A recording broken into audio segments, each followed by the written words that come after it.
मूंग चढ़ाते हैं या चावल चढ़ाते हैं, हम शिव जी से जो वर कामना करते हैं, जो भी बाबा देवाधिदेव महादेव से कहते हैं, बाबा हमारी मनोकामना पूर्ण जरूर करता है। ये वो सोमवार की अष्टमी, और आज आप लोग सोमवार की अष्टमी के ही दिन भले टीवी पर सुन रहे हो, फेसबुक पर सुन रहे हो, चाहे इस पावन पंडाल में बैठकर कथा सुन रहे हो, उस पंडाल के अंदर भी आप मन से भगवान से निवेदन जरूर कर जाना कि बाबा जो मैंने मन से मांगा है वो मुझे मन से प्रदान करना, जिससे मेरा जीवन सार्थक है। भक्ति देना, आपकी अविरल भक्ति देना,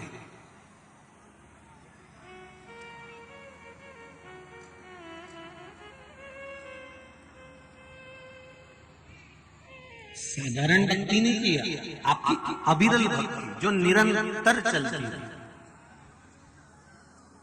अरे तेरा ही दिया मैंने, खाया पिया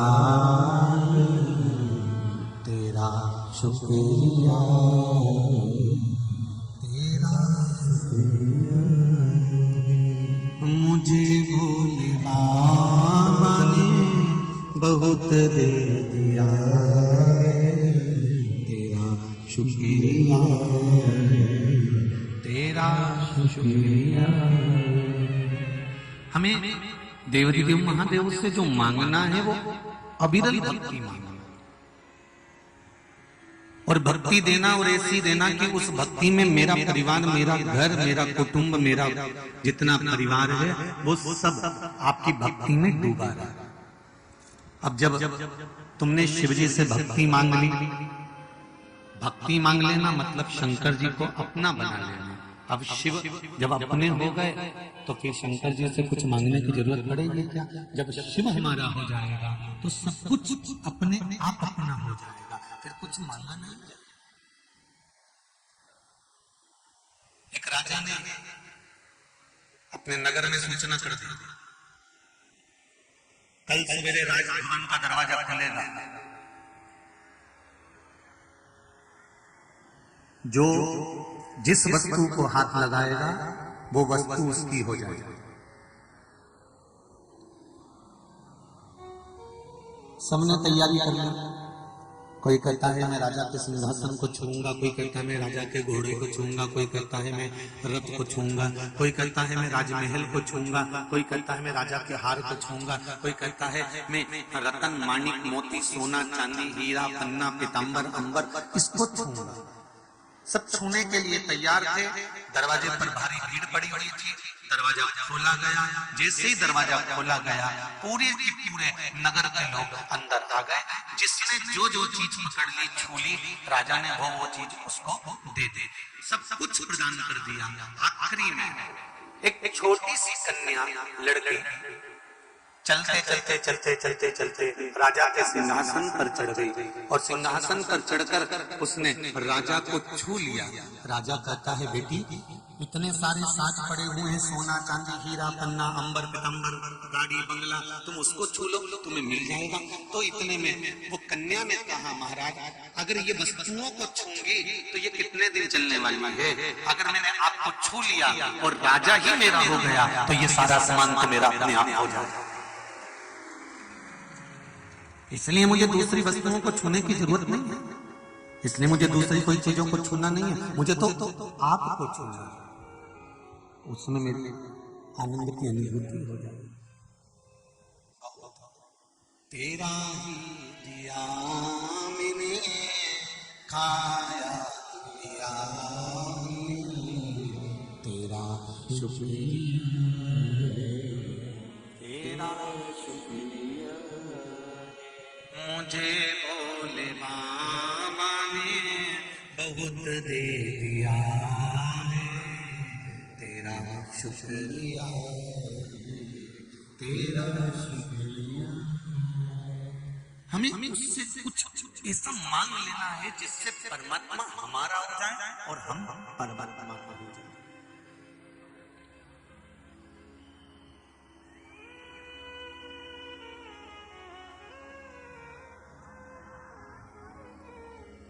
फिर हमें भटकना नहीं पड़ेगा। एक माता जी ने पत्र लिखा है, पन्ने देखिए कितने हैं, 1 2 और 3, और पन्ने के टॉपिक देखिए 1 2 3 4 5 6 7 8 9 10 11 12 13 14 15 16 17 18 19, ये 19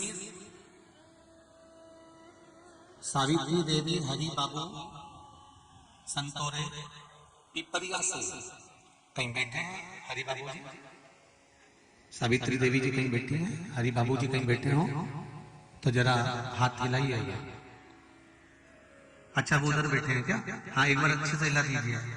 ठीक है। सावित्री देवी जी और हरि बाबू जी संतोरे पिपरिया से हैं। 2020 कोरोना काल से कथा सुन रहे हैं। बीते 3 वर्षों में सुखद जीवन शैली की आश्चर्यचकित दृष्टि ने हमारे परिवार को समृद्धि, स्वस्थता, संबलता के भंडार से परिपूर्ण किया। आप दोनों ने अपना फोटो भी लगाया है। मेरे जीवन में जो 2020 से लेकर 22 तक आज कथा सुन रहा हूं, जब तक जो मुझे भोलेनाथ ने दिया, ये सारा वर्णन कर रहा हूं। 2019 में मेरी क्या स्थिति थी, 2020 में क्या स्थिति रही, जून में क्या स्थिति रही, जुलाई में क्या स्थिति रही, 2000 जनवरी में 21 में मेरी क्या स्थिति रही, 15 से लेकर 17 तक के बीच में मेरी क्या स्थिति रही, 2021 में, ये सारी स्थितियों का वर्णन मैं इस पत्र के माध्यम से कर रहा हूं कि प्रत्येक वर्ष के प्रत्येक महीने में जो मुझे भोलेनाथ ने आपके बताए हुए उपाय से दिया है, मैं सारा के सारा इन पत्रों में लिखकर भेज रहा हूं। ये शिव कृपा, ये शंकर की करुणा,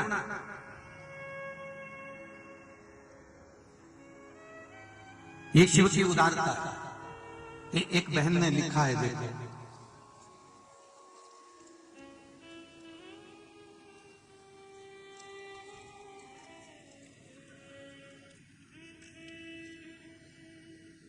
श्रीमती घनश्याम जी, श्री भारती जी घनश्याम जी सोनी, गाडरवाड़ा से कहीं बैठे हैं। हाथ हिला दो। हर हर महादेव। इधर पीछे हैं बाबू, दोनों हाथ हिला दीजिए। हर हर महादेव। आपने पत्र में लिखा है, मैं श्रीमती भारती घनश्याम जी सोनी गाडरवाड़ा से आई हूँ। मेरे बड़े बेटे का नाम आदर्श सोनी है। वह विदेश से MBBS एवं MD की डिग्री लेकर भारत आया। यहाँ आने के बाद उसे भारत में प्रैक्टिस करने के लिए medical council of India MCI की परीक्षा देनी पड़ रही थी। 2 बार परीक्षा दी, दोनों में वो उत्तीर्ण नहीं हो पाया। फिर मैंने कुबेरेश्वर धाम जाकर रुद्राक्ष महोत्सव में आपके बताए अनुसार पशुपति व्रत का वर्णन सुना, और जिसे मैंने करना प्रारंभ करा, और बाबा की ऐसी कृपा हुई कि मेरा बेटा उस काउंसलिंग में पास हो गया, और आज मेरा बालक MY में हॉस्पिटल में प्रैक्टिस कर रहा है। ये शिव की कृपा है। बेटो बहन, हर हर महादेव। घनश्याम जी आप हैं, एक बार दोनों हाथ मिला दीजिए। हर हर महादेव। शिव कृपा किसको कहते हैं? शंकर की करुणा किसको कहते हैं? शिव की उदारता किसको कहते हैं? ऐसे ना जाने कितने कितने पत्र हैं जो आप लोगों ने दिल से लिखे हुए, हृदय से लिखे हुए। कल एक कोई मथुरा की, वृंदावन गोवर्धन की कोई बहन है जिसकी माता जी को या पति को पथरी हो गई थी, और वो बहुत मोटी सी पथरी थी, और डॉक्टरों ने कहा था ये लीवर किडनी के पास में हो गई है। बड़ी तकलीफ में आ गए थे, और उसने वो पथरी का फिर जो सफेद दुर्बा वाला प्रयोग है वो करा, तो पथरी उसकी निकली, और वो पथरी का फोटो उसने व्हाट्सएप पर भी भेजा है। मैं उस बहन को जरूर कहूंगा कि उस पथरी का फोटो आप फेसबुक पर भी डाल देना कि ये पथरी हमने सफेद दुर्बा का जो प्रयोग करा था, उसको खाने के बाद ये पथरी बाहर निकली है, जिसका स्मरण उसने दिखाया। उस पथरी का फोटो तक भेजा उसने। शिव कृपा किसको कहते हैं?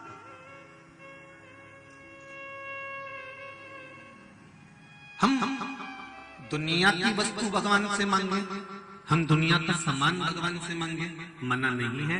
बाबा देवाधिदेव महादेव जब हमारा हो जाता है, शिव महापुराण की कथा कहती है, कथा में जहां पर शिव पुराण की कथा हो रही हो वहां पर और शंकर के मंदिर में, शिव के धाम में वो ही जाता है जिसकी तकदीर भोले बाबा बदलने वाले होते हैं। नहीं तो जाता ही नहीं। आस्था चैनल पर चैनल लगाकर कथा वो ही सुनता है शिव महापुराण की जिसकी तकदीर बाबा बदलने वाला होता है। फेसबुक पर भी कथा वो ही, दिन भर तुम्हारे हाथ में मोबाइल रहता है, तुम दिन भर व्हाट्सएप चलाते, दिन भर तुम्हारे 24 घंटे तुम्हारे काम चलते रहते हैं, दिन भर पन्ना कुछ ना कुछ चैटिंग चलती रहती है, दिन भर कुछ ना कुछ तुम देखते रहते हो। परंतु जब 3 घंटे की कथा आती है 2 बजे से 5 बजे तक तुम्हारे फेसबुक यूट्यूब पर तुम जब कथा देखना चालू करते हो, तुम्हारा मन जब कथा में पहुंचता है तो ये समझ लेना कि बाबा तुम्हारी तकदीर बदलने वाला होगा। इसलिए तुमको उस कथा चित्त तक लगा, बाबा वहां तक तुम्हें लेकर जा रहा है।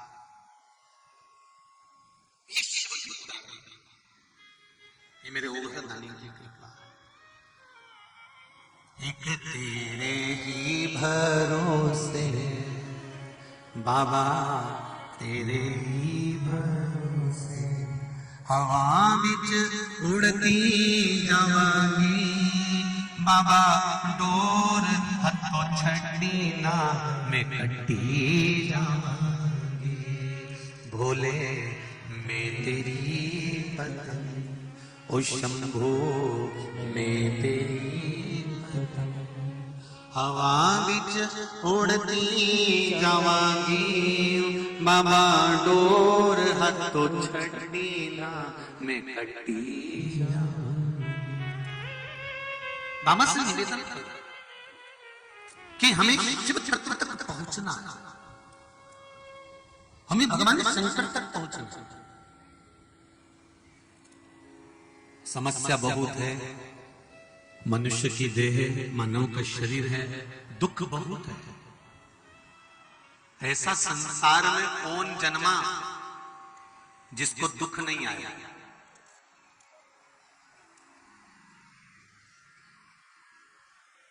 ऐसा कोई संसार में नहीं जन्मा जिसको दुख नहीं मिला।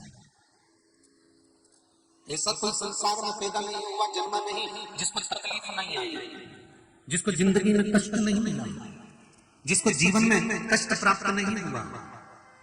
अगर जीवन के सुख के दिन देखे हैं तो दुख का दिन भी आएगा, और दुख के दिन देखे हैं तो सुख का दिन भी आएगा, ये निश्चित है। तो हमें मृत्यु लोक में अगर भगवान ने भेजा है तो हमको हमारे कर्मों का भोग भोगने के लिए भेजा है, और उस कर्म के भोग भोगते भोगते भोगते भोगते भोगते जब हम भगवान शंकर की भक्ति में डूब जाते हैं, शंकर भगवान को एक लोटा जल समर्पित करना चालू कर देते हैं, जब हम शिव अर्चना करना चालू कर देते हैं, तो हमारे जीवन की सार्थकता, हमारे आगे के दुख सारे कटना प्रारंभ हो जाते हैं और हम सुख की ओर बढ़ गए,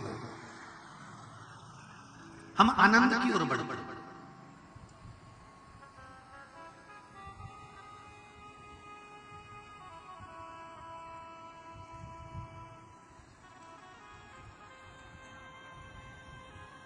शंभो शरणे पड़ी मांगू घड़ी रे दुख दया करी निदर्शन। हे भोलेनाथ, अगर तेरा दर्शन होता है, तेरी कथा सुनने को मिलती है, एक बार तेरे मंदिर की चौखट चढ़ने को मिलती है, एक बार तेरे दरवाजे पर अगर जाने का मौका मिलता है, तो ना जाने मेरे कजन कितने पाप तेरे दरवाजे की चौखट पर चढ़ते से ही कट गए होते हैं, ना जाने कितने पाप कट गए।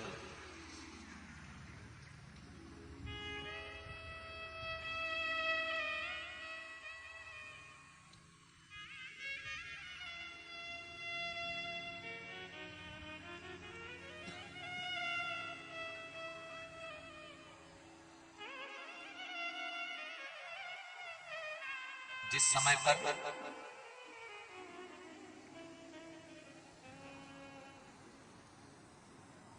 सबसे भारत की भूमि पर सबसे पहली नदी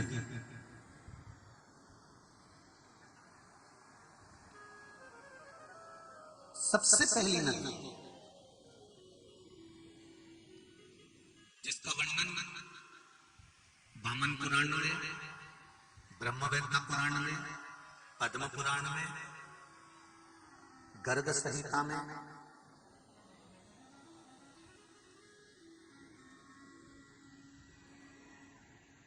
हमको प्राप्त होता है। सबसे पहले नदी वामन पुराण कहती है जिस समय पर वामन भगवान राजा बलि के दरवाजे पर भिक्षा मांगने के लिए गए। आवाज लगाई। श्रीमद् भागवत तो आप लोगों ने सुन रखी होगी, उसमें वर्णन आता है। राजन भिक्षाम देहि,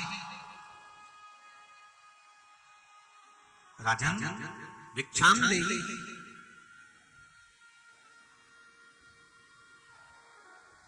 बार बार आवाज लगाई जा रही है।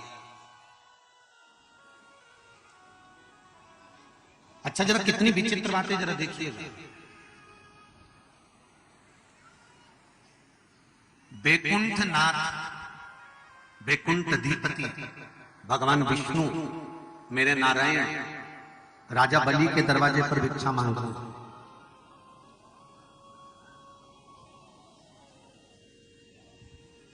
इसमें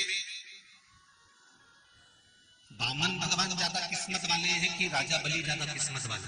जम के बोलो जरा, कौन किस्मत वाला है? राजा बलि किस्मत वाला। जो किस्मत वाला होता है, भाग्य वाला होता है, जिस पर मेरा शिव कृपा करा होता है, मांगने वाला उसी के दरवाजे पर खड़ा होता है। कभी भिखारी के दरवाजे पर कोई मांगने खड़ा नहीं होता।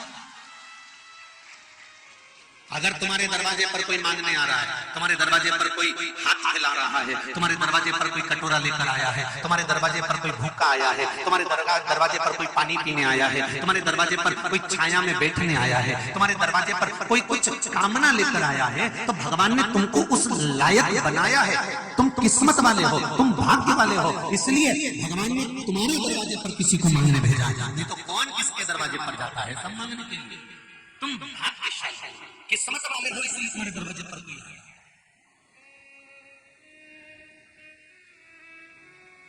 तो राजा बलि ने ऐसा कौन सा किस्मत का काम कर दिया था? ऐसा पुण्य का काम कौन सा कर दिया था? राजा बलि ने ऐसा कौन सा बड़ा विचित्र काम कर दिया था कि उसके दरवाजे पर भगवान को भिक्षा मांगने आना पड़ा? तो वामन पुराण कहती है राजा बलि पूर्व समय में जुआरी थी। राजा बलि पूर्व समय में जुआ खेलता था। एक जुआरी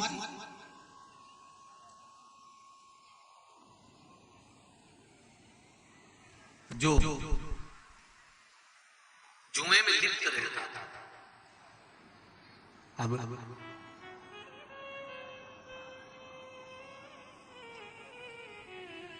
वो जिंदगी में जितनी बार जुआ खेला उतनी बार हार गए।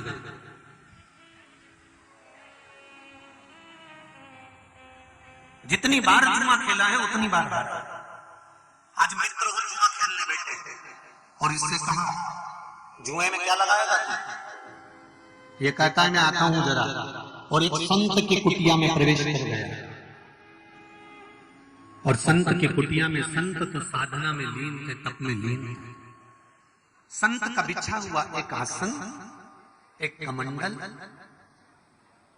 एक छत्र,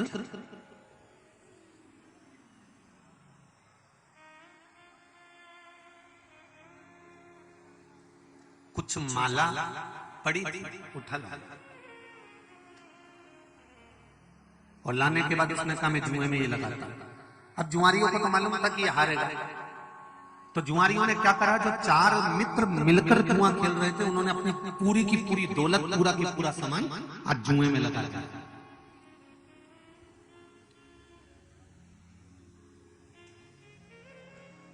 संत की जो कमाई होती है, साधु की जो कमाई होती है, न तो संत किसी के घर पे डाका डालता है, न साधु किसी के घर पे डाका डालता है।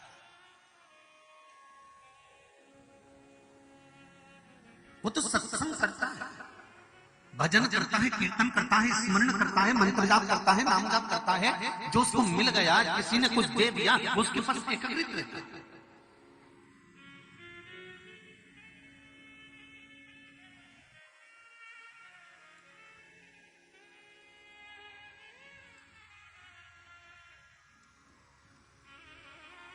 संत के पास में उसका कमंडल था, उसका आसन था, उसकी ईमानदारी का धन था, छत्र था, कमंडल था, आसन था।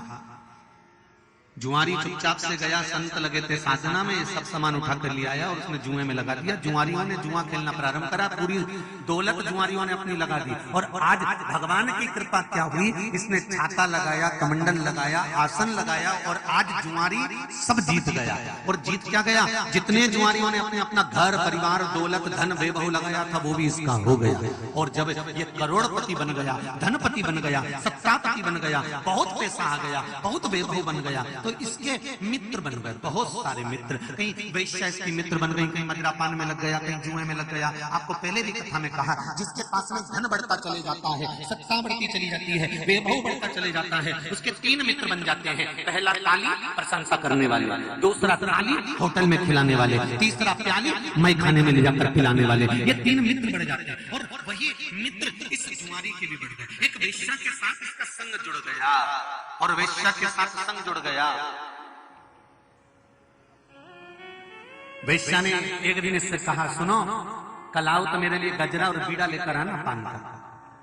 जुआरी गजरा और बीड़ा लेकर जाने लगा। नशे में धुत, खूब मदिरा का पान करा हुआ था, नशे में धुत था। गजरा बीड़ा लेकर बाजू में दबाकर टहलता जा रहा था। इतना नशे में धुत हो गया, इतना धुत हो गया कि जाते जाते रास्ते में गिर गया तो बीड़ा भी गिर गया, गजरा भी गिर गया। बीड़ा और गजरा ये दोनों गिर गए। थोड़ी देर बाद इसको होश आया। होश आते से इसने देखा कि गजरे तो मिट्टी में हो गया, धूल में हो गया, रज में हो गया, बीड़ा भी रज में हो गया, मिट्टी में हो गया। सामने शिव जी का मंदिर था, बिल्कुल सामने शंकर जी का मंदिर। इसको आया गुस्सा, इसने उठाया गजरा और बीड़ा और शंकर जी के मंदिर में लेकर पहुंच गया और शंकर जी से बोला, तेरी नियत लगी होगी,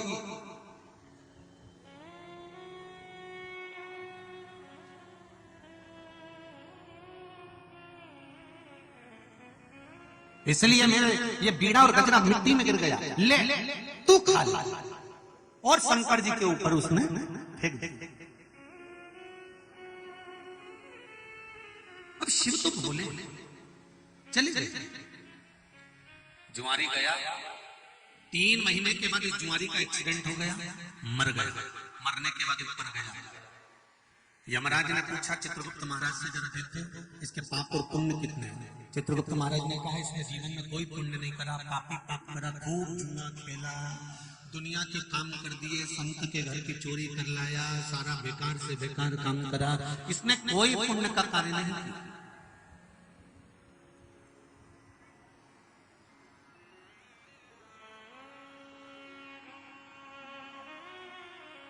यमराज ने कहा, संसार में जन्मा हुआ मनुष्य एक या 2 पुण्य तो करता ही है, कुछ तो पुण्य करा होगा।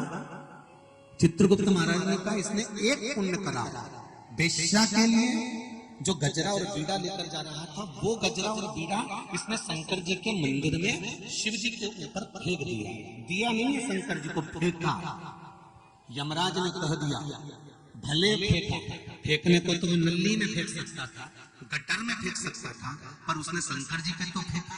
इसलिए एक काम करो, जितने कदम चलकर ये शंकर जी के मंदिर में गजरा और बीड़ा फेंकने के लिए गया था, उतने कदम गिने जा, और जितने कदम ये चलकर गया था वो कदम गिनो, और जितने कदम हैं उतने कदम गिनकर उतने दिन के लिए इसको ले जाकर इंद्र के सिंहासन पर बिठा, ले जाओ जरा इसे, इंद्र के सिंहासन पर बिठा दो।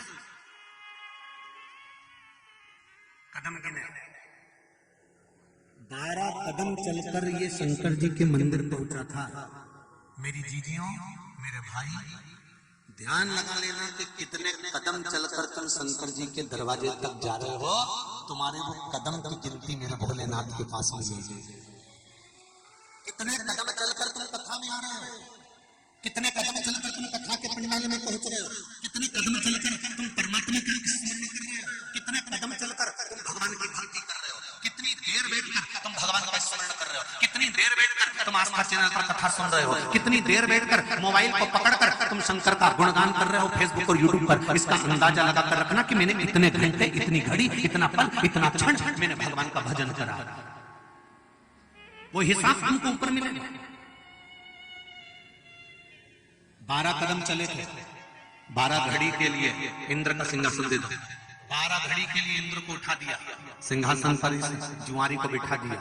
जुआरी ने मन में सोचा कि मैंने शंकर जी के मंदिर में केवल गजरा और बीड़ा फेंका था और उसका पुण्य मुझे ये मिला कि इंद्र का सिंहासन मिल गया।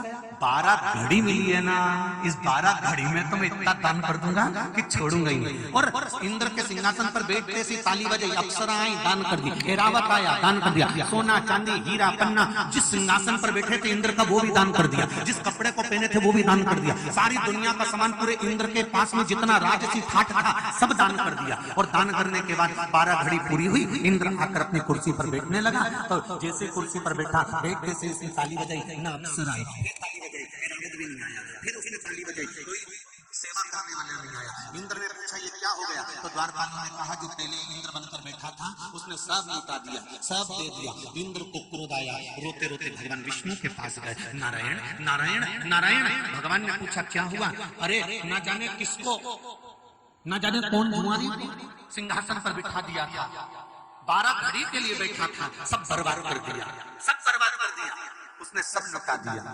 भगवान विष्णु ने कहा इंद्र जो तू इतने सालों में नहीं कर पाया वो 12 घड़ी में करकर निकल गया, तू जो इतने सालों में निकल पाया वो 12 घड़ी के अंदर करकर निकल गया। भगवान विष्णु दौड़ कर आए और जुआरी के सामने होकर खड़े हो गए। भगवान विष्णु ने कहा जुआरी तूने इतना दान करा, इतना दान करा, मेरा मन करता है एक बार तेरे दरवाजे पर मैं भी भिक्षा मांगने के लिए आऊं, मेरा मन करता है तेरे दरवाजे पर भिक्षा मांगने आऊं। जा, अगला जन्म तुम मृत्यु लोक में तुमने दान बहुत करा है, इसलिए तू राजा बलि होगा और मेरे राजभवन के पास में आकर इंद्र के सिंहासन पर बैठकर दान करा है, तो ये नारायण तेरे दरवाजे पर भिक्षा मांगने के लिए खड़ा होगा, मैं खुद आऊंगा। अगर तुम्हारे दरवाजे पर कोई भिक्षा मांगने आ रहा है, कोई पानी मांग रहा है पीने के लिए, कोई अन्न मांग रहा है खाने के लिए, कोई कुछ प्राप्त करना चाहता है, तो आप किस्मत वाले हो, भाग्यशाली हो कि भगवान ने आपको चुना और किसी कारण से चुना। जब राजा बलि के दरवाजे पर वामन भगवान भिक्षा मांगने के लिए गए, आवाज लगाई, अलख जगाया, अलख जगाया, तब राजा बलि तुरंत उसी समय पर आया, कहा बोलिए महाराज जी क्या चाहिए। 3 पग भूमि,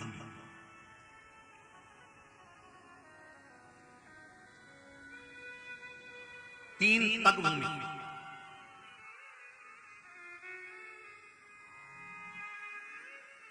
3 पग ही क्यों? वामन पुराण कहती है ये 3 पग भूमि नहीं है, राष्ट्र की इस भूमि पृथ्वी माता पर 3 पग भूमि नहीं, 3 पवित्र नदियों का प्रागट्य करना था मेरे वामन भगवान को, इसलिए 3 पग भूमि मांगी। 3 पवित्र नदियां वामन अवतार के समय पर प्रकट हुई थी।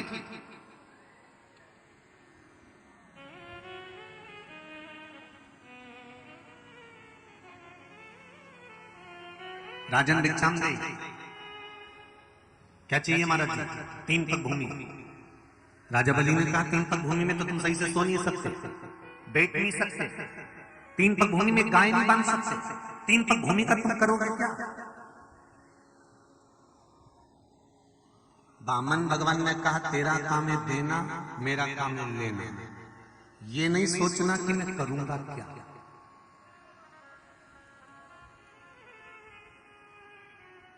बहुत लोगों को टेंशन होता है, इतने सारे महाराज जी के पोथी पे साड़ी चढ़ती होगी तो महाराज क्या कहता होगा।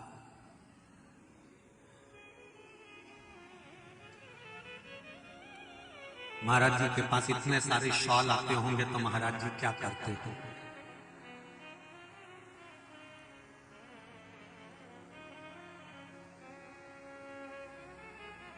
कन्यादान में इतने सारे बर्तन आते होंगे तो क्या करते होंगे? सत्यनारायण भगवान की कथा पंडित जी करते हैं तो हंसी उड़ाने वाले भी उनकी हंसी उड़ाकर कह देते हैं महाराज आज तो खूब कमा लिया। मेरा निवेदन है महाराज जी को जेब में से निकाल कर बता देना चाहिए ये 10 रुपए गणेश जी को चढ़ाए थे, 5 रुपए तूने 16 मातृका पे चढ़ाए थे, ये 10 रुपए तूने सप्तशती पे चढ़ाए थे और ये रहे 200 रुपए 500 रुपए जो तूने सुबह 9 बजे से पूजन कराई और दोपहर की 2 बजा दी, ये 200 और 500 रुपए लेके जा रहा हूँ, इससे ज्यादा अब क्या बताऊं तुझे कि तूने क्या लिया।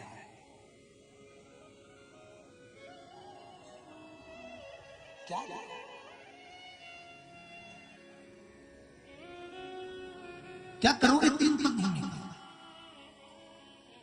गाय उसमें बंध नहीं सकती, तुम सो नहीं सकते, बैठ नहीं सकते, 3 पग भूमि का तुम करोगे क्या? तुमने दे दिया और देने के बाद विचार मत करना कि वहां क्या होगा।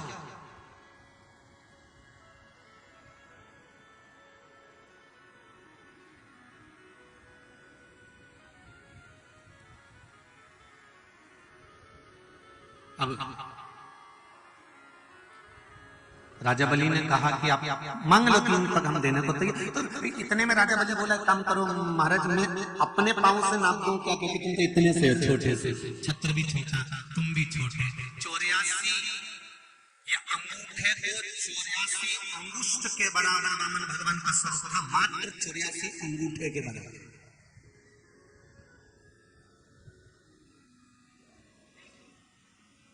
चौरासी अंगूठे को नाप लो, 84 अंगूठे के बराबर वामन भगवान बनकर आए थे।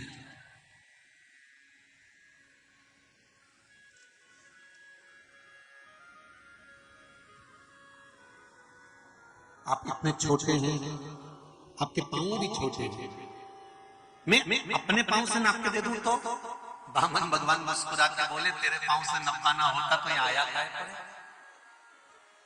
मुझे तो अपने पांव से नापना। तो फिर वामन भगवान से कहा कि ये काम करो तुम और भी कुछ मांग लो। इतने में वामन भगवान ने मन में सोचा कि जो मांग रहा हूं वही निकल जाए उतना ही तो ही बहुत है।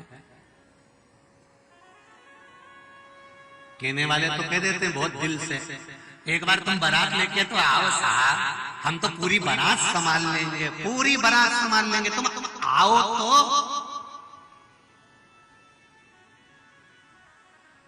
और जिसने किया ना बारात लेके आओ और वो बारात लेकर चले भी गया 100-200 लोगों को, तो मालूम पड़े कहीं बाथरूम में पानी नहीं आ रहा है, तो कहीं चाय नहीं आ रही है, तो कहीं सामान नहीं आ रहा है, तो तुमने तो क्या सब लेके पधार। कहना बहुत सरल है, कहना बहुत लाओ ठीक है, संकल्प छोड़ो, मैं आपको 3 पग भूमि देता हूं, संकल्प। हाँ हाँ हाँ, वामन भगवान से राजा बलि ने कहा आपके कमंडल में जल है उसमें से निकाल लो। वामन भगवान कहते हैं अगर मेरे कमंडल का जल लेकर संकल्प छोड़ेगा तो वो संकल्प किस काम का, जल तो मेरा और संकल्प तेरा, तो ये संकल्प किसी काम का। अंदर से ला शुक्राचार्य जी का कमंडल लेकर आए, उस कमंडल में शुक्राचार्य जी बैठ गए, एक आंख लगाकर देखने लगे, उसमें गुस्सा की एक तीली डाली, शुक्राचार्य जी की एक आंख चली गई और एक आंख से शुक्राचार्य जी देखे, राजा बलि को श्राप दिया, वहां से गए। ये सब अपने श्रीमद् भागवत में सुन रखा। जिस शिव महापुराण की कथा चल रही है हमें वहां पहुंचना इस कथा के माध्यम से।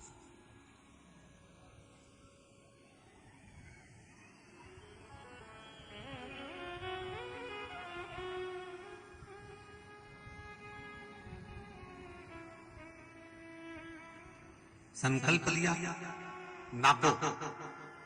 वामन भगवान ने संकल्प लेते से ही पृथ्वी नापना प्रारंभ करा। अब जाओ शिव महापुराण। पृथ्वी नापी दूजे में आकाश, एक चरण वामन भगवान ने उठाया, आपने के लिए जैसे उठाया, पताल में वो चरण चले गया और पताल में से चरण उठकर आकाश की ओर जाने लगा। जैसे ही पताल में चरण गया, वामन भगवान के अंगूठे से पताल की भूमि खरोच गई। खरोचने से एक जल की धार निकली जो कालिंदगिरी पर्वत पर चली गई। कालिंदगिरी पर्वत पर से वो धार नीचे आई तो कालिंदी कहलाई, उसी का नाम यमुना हो गया। ये पृथ्वी की सबसे पहली नदी है यमुना।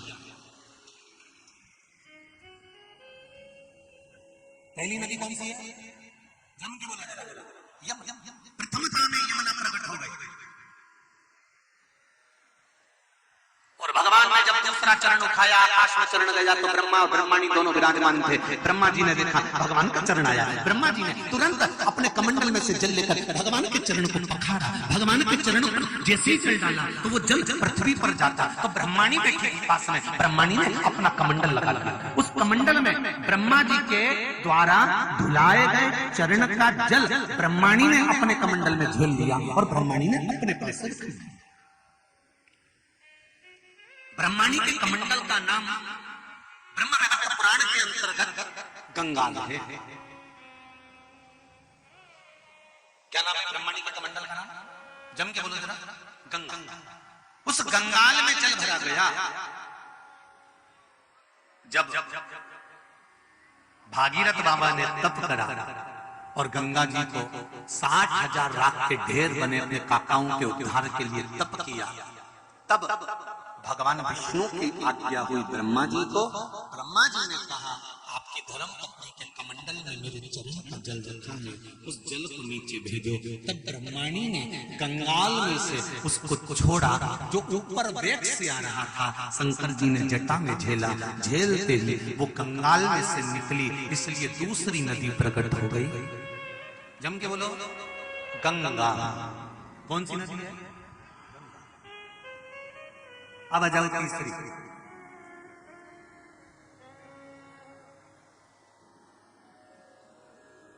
ब्रह्माणी जी ने ब्रह्मा जी से कहा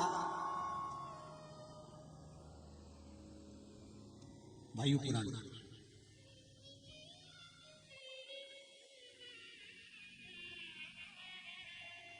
वामन पुराण, ब्रह्म विवर्त पुराण।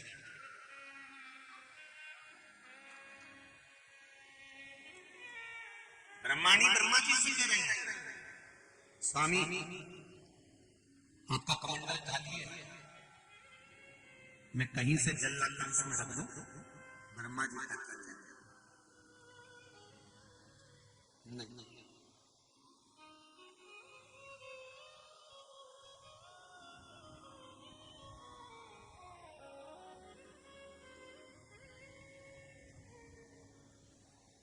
अपना खुद का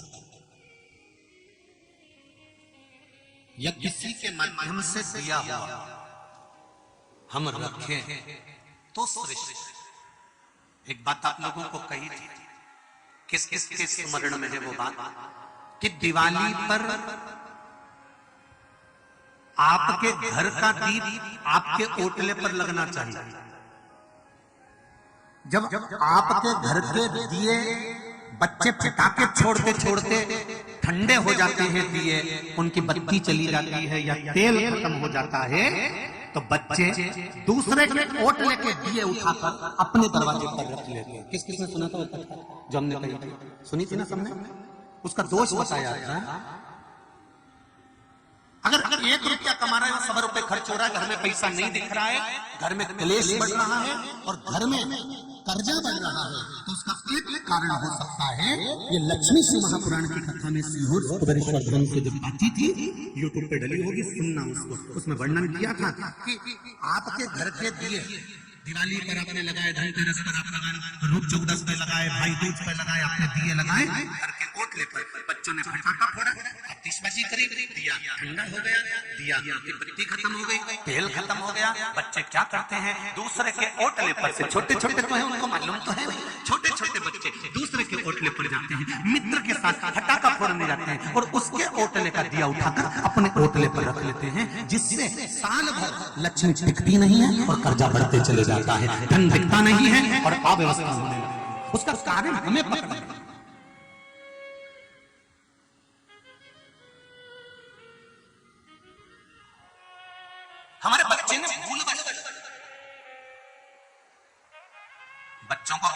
तो आपको समझाना पड़ेगा।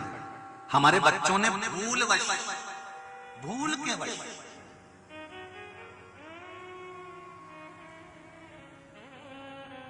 किसी दूसरे के दरवाजे से दिया उठा लिया बिना पूछे, तो वो चोरी कहलाएगी कि नहीं कहलाएगी? जम के बोलो तो, बिना पूछे तुम्हारा कोई मोबाइल उठा ले तो चोरी कहलाएगी कि नहीं कहलाएगी?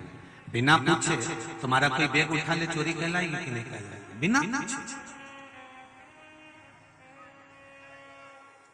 शिव महापुराण की कथा तो यहां तक कहती है, शंकर भगवान पर जब आप बेलपत्र समर्पित करते हो और आपके पास में बेलपत्र नहीं है और बेलपत्र आप शिव जी से लेते हो, तो पहले शंकर जी के सामने ऐसा हाथ फैलाकर कहा करो, बाबा बेलपत्र ले रही हूं मैं आपसे, बेलपत्र दे दीजिए, बेलपत्र लो, धो, वापिस शिव जी पर चढ़ा दो। अगर औषधि के लिए, अपने ब्लड प्रेशर के लिए, शुगर के लिए, बीपी के लिए अगर आप भगवान से बेलपत्र ले रहे हो, तो आपको कहकर लेना पड़ेगा, बाबा मुझे शुगर हो रही है, मेरी बीपी ज्यादा हो रहा है, मेरा ब्लड प्रेशर गड़बड़ हो रहा है, हाथ में कंपन आ रहा है, पाँव चलते नहीं बन रहा, बाबा आप औषधि दे दीजिए।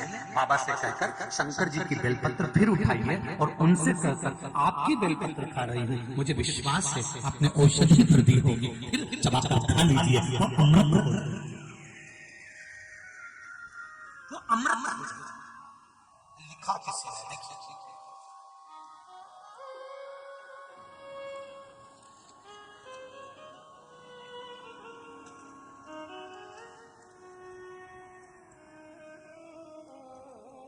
गुरुजी, मेरे पति का नाम अनिल अग्रवाल है, मेरा नाम श्याम अग्रवाल है। श्याम, मैं सेमरी हरचंद से निवास करती हूँ। कहीं बैठे हैं आप? ही दोनों हाथ हिला दो, हर हर महादेव। सेमरी हरचंद से हम लोग निवास करते हैं। प्रत्येक सोमवार मैंने पशुपति व्रत करे तो उसका मुझे नया नया फल प्राप्त हुआ, नई नई खबर प्राप्त हुई। मुझे शुगर है, मेरे पति को डॉक्टर की दवाइयां दी जा रही थी पर मुझे कोई आराम नहीं लग रहा। फिर मेरे पति से बोला 1 लोटा जल और 1 बेलपत्र का प्रयोग करने दो। 10 दिन बाद मैंने चेक करवाया तो मेरी शुगर नॉर्मल हो गई और मेरा बीपी भी नॉर्मल हो गया। ये शिव शक्ति है। हर हर महादेव। शिव शक्ति किसको कहते हैं?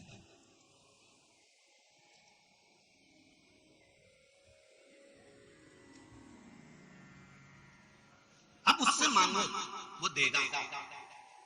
आपको एक बार पहले भी कही, अगर कोई दवाई नहीं लगे, शंकर जी का नाम लेकर हाथ में लेकर, बाबा औषधि नहीं लग रही, शरीर में रोग बढ़ते जा रहा है, बहुत तकलीफ हो रही है, बाबा आप संभाल लीजिए, ये दवाई को अमृत कर दीजिए। बाबा जब आप विष पी सकते हो और विष को भी पीने के बाद अमर हो सकते हो, तो क्या मेरा रोग नहीं मिटा सकते? उससे दिल से प्रार्थना करो और सुने।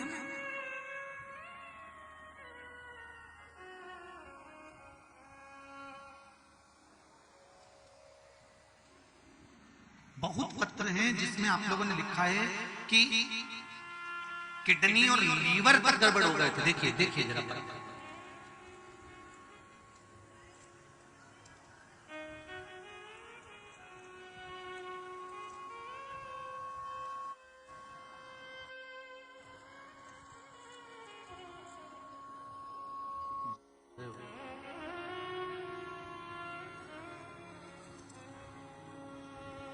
विजय कुमार जी कुशवाहा, पत्नी बाल कुमारी जी कुशवाहा, ग्राम भैंसा, जिला नरसिंहपुर से हैं। कहीं बैठे हों तो हाथ हिलाइए। अच्छा पीछे हैं क्या? दोनों हाथ हिला दो जी। हर हर महादेव। आपने पत्र में लिखा है, गुरुदेव हम आपकी कथा 1 वर्ष से सुन रहे हैं। गुरुदेव समस्या विकट थी, लेकिन आपके बताए अनुसार शंकर बाबा भी निकट थे। मेरी पत्नी के पेट में 2 गठान हो गई थी। डॉक्टर को दिखाया तो ऑपरेशन का बोला, गुरुदेव, आपने जो बेलपत्र अभिषेक का उपाय बताया था, हमने वो पूरी आस्था से और विश्वास से उपाय किया और सब समस्या ठीक हो गई। अब किसी भी प्रकार का न दर्द है और न गठान है। भोले बाबा की कृपा से उनकी सोनोग्राफी भी नॉर्मल आ गई है, गठान गायब हो गई। ये शिव तत्व है, ये शंकर। बैठो बहन, बैठो भैया, बैठो। हर हर महादेव, दोनों हाथ हिलाकर एक बार बैठ जाइए। हर हर महादेव। इसको शिव तत्व कहते हैं। दुनिया के लोग कहते हैं क्या शंकर जी की कथा सुनने से, शंकर जी को जल चढ़ाने से, शंकर जी को बेलपत्र चढ़ाने से, शंकर जी को मूंग चढ़ाने से, चावल चढ़ाने से, ये सियोर वाला महाराज हर कुछ बता देता है चढ़ाने का, क्या इसके चढ़ाने से लाभ होता है? मेरा विश्वास कहता है और मेरी शिव महापुराण की कथा नहीं, स्वयं शंकर है। शिव कहता है एक बार दिल से चढ़ा कर देख ले, 3 महीने में तुझे रिजल्ट तेरे हाथ में होगा। तो दिल से समर्पित तो हो जा।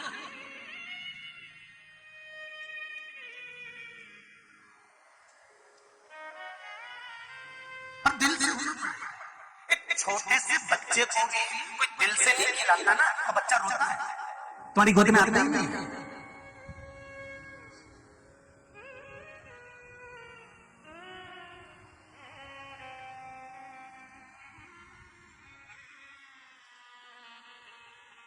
कोई दिल से, छोटे से बच्चे को भी गोदी में लेगा, दिल से तो दिल से बच्चा भी तुम्हारी गोदी में खेलेगा, और दिल से नहीं लोगे तो बच्चा भी नहीं खेलेगा। उसी तरह तुम शंकर भगवान को अगर दिल से रिझा रहे हो, मेरे ओ घर दानी को दिल से कह रहे हो कि बाबा तेरा ही दिया मैंने खाया पिया है, तेरा शुक्रिया है, तेरा शुक्रिया। आप उसको दिल से कहो तो क्यों ना करेगा?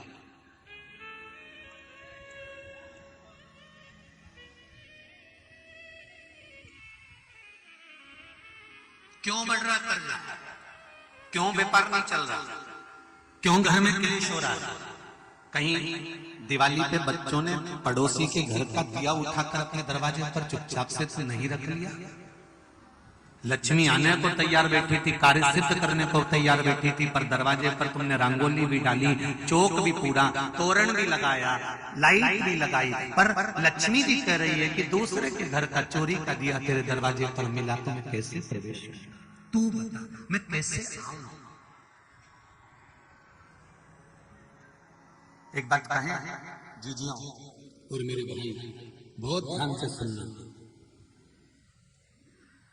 कभी भी झूठी शोहरत, झूठी सत्ता मत दिखाना किसी के सामने। जैसे हो ना वैसे ही रहना, जैसे हो वैसे ही रहोगे ना तो 4 चांद लगा लोगे। शोहरत दिखाने में बर्बाद होगा। झूठी शोहरत मत दिखाना, झूठी सत्ता मत दिखाना। जो है वर्तमान में जैसी तुम्हारी स्थिति है, वर्तमान में जैसे तुम हो, वर्तमान में जैसी तुम्हारी स्थिति है, उसके अनुसार रहिए। ये नहीं मैं मेरी जेठानी से साड़ी मांग लेती हूँ और शादी में पार्टी में पहनकर चली जाऊंगी। मैं मेरी देवरानी से साड़ी मांग लेती हूँ और उसकी साड़ी लेकर मैं मायके चली जाऊंगी। मैं जेठानी का हार पहनकर मायके चली जाऊंगी। मैं देवरानी का सामान लेकर मायके चली, नहीं, हमें नहीं चाहिए। ना जेठानी की साड़ी चाहिए, ना देवरानी का हार चाहिए। हमें अगर चाहिए तो भोलेनाथ का साथ चाहिए। सब कुछ प्राप्त होगा। हमें नहीं चाहिए वो शोहरत जिस शोहरत के बल पर हम दुनिया को रिझा सके, परमात्मा को ना रिझा सके। मंदिर में जाना, किसी शंकर के मंदिर में जाओ, चाहे राम के मंदिर में जाओ, चाहे कृष्ण के मंदिर में जाओ, तुम्हारे पास में अगर 1 रुपया भी नहीं है ना, मत चढ़ाना। पर मंदिर के अंदर खड़े होकर पड़ोसन से मत कहना, जी मुझे 10 रुपए दे दे, मैं चढ़ा दूं, तेरे को बाद में दे दूंगा। नहीं, बुरा तुमको नहीं लगेगा, बुरा मेरे महादेव को लगेगा कि मेरे सामने खड़ी होकर भी दूसरे के सामने हाथ हिलाती है। मुझसे तो कह हजारों का ढेर लगा देता, तो मुझसे तो कह। अब मंदिर में खड़ी है, शंकर के मंदिर में खड़ी है, कथा में बैठी हुई है, कथा में खड़ी। हम आपसे भी कहेंगे, शिव महापुराण की कथा में आते हो, जेब में हो तो दान करो, तुम्हारा मन हो तो दान करना, तुम्हारा मन हो तो बिठले सेवा समिति को देना, नहीं हो तो पड़ोसी से मांगकर या पड़ोसन से मांगकर 1 रुपया भी मत देना। हमें झूठी शोहरत नहीं चाहिए, हमें तो आप चाहिए जो महादेव के भक्त हैं। शोहरत से कुछ नहीं होगा, नहीं चाहिए तुम्हारा ऐसा धन जो झूठी शोहरत का हो। शंकर के मंदिर में जाओ, चाहे कथा में जाओ, चाहे तीर्थ में जाओ, अपने कितने भी रिश्तेदार जाए और कितने भी वीआईपी जाए, उनसे मत मांगना कि मुझे भगवान के सामने जरा देना, 50 रुपए मैं घर चल के दे दूंगी, मैं होटल में चल के दे दूंगी, मैं तुम्हें बाद में दे दूंगी। भले तुम बाद में दे दोगे, पर इज्जत तो गिरा दी मेरे महादेव की, शान तो गिरा दी। सास बेटी हुई है और तू पड़ोसन से कह रही है काकी जी तुम बहुत अच्छा अचार बनाती हो, तुम्हारे बराबर कोई नहीं बना सकता, तो सास को बुरा नहीं लगेगा कि बेटा मेरे साथ में रह रही है, एक बार मेरी भी तारीफ तो कर देती, एक बार मुझसे भी तो कह देती। कुछ जरूरत थी तूने मायके में जाकर कहा कि मेरे को ये सामान पहुंचा दो, एक बार सास ससुर से कहती तो सरी की मम्मी मुझे इस चीज की जरूरत है, नहीं दिलाती, तब बोलती। उसी तरह मेरा देवाधिदेव महादेव है, तुम शंकर जी के मंदिर में गए, लोटा दूसरे का मांग रहे, तुम शंकर जी के मंदिर में गए, पानी दूसरे से मांग रहे, तुम शंकर जी के मंदिर में गए, बेलपत्री दूसरे से मांग रहे, तुम शंकर जी के मंदिर में गए, सामान दूसरे से मांग रहे, तुम्हारे पास हो तो तुम चढ़ाओ, नहीं है तो शंकर जी का उठाकर शंकर जी का चढ़ाओ। दुनिया के हमें नहीं फैलाना दुनिया के आगे, हमें झूठी शोहरत और सांसकता नहीं चाहिए, हमें अपनी संस्था से जीना है, हमारा देव के बल कर जीना है कि मेरा शंकर मेरे साथ में है, मुझे किसी की चिंता नहीं, एक देवाधिदेव महादेव मेरे साथ होना चाहिए, बाकी के आग लगे बस्ती में अपन रहो मस्ती में, उसके बल पर जीना चालू करो।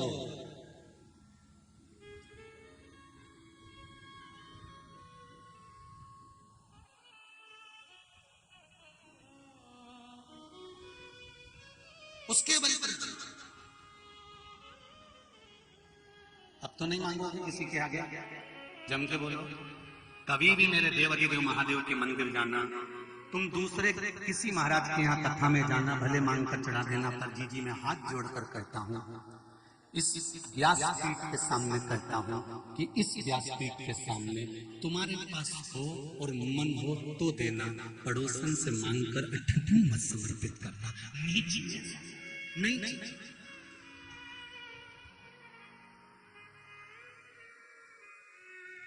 उसके भरोसे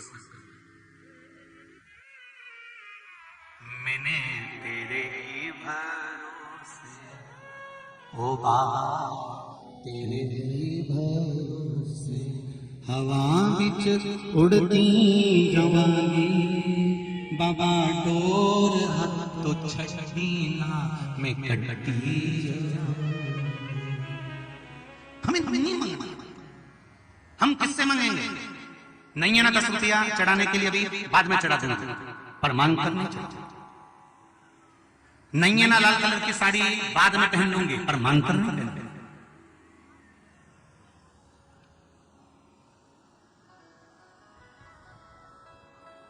नहीं जरूरत नहीं।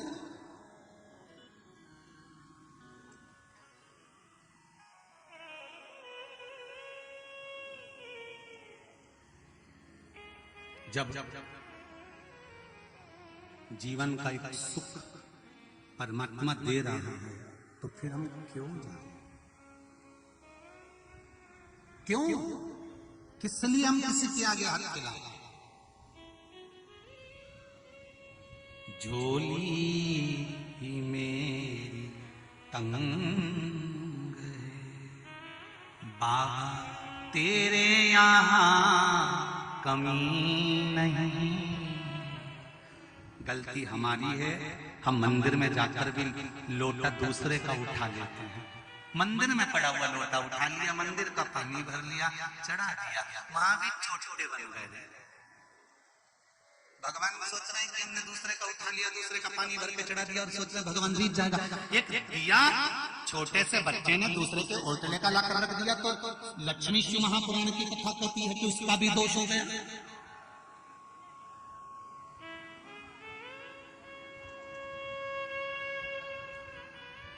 क्यों?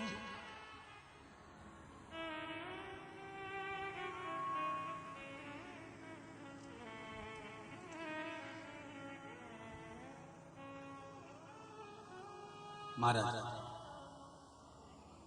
शिव पुराण के बड़े भाव से सुनिएगा। आज कथा का विराम दिवस है। कुछ अपने जीवन को संवारना, कोई गलती आप कर रहे हो तो उसको सुधार लेना। मेरा विश्वास है 3 महीने के अंदर बाबा आपकी मनोकामना पूर्ण कर देगा।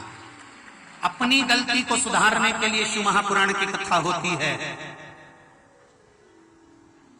अपने भीतर की गलती सुधारो कि हम क्या गलती कर रहे हैं।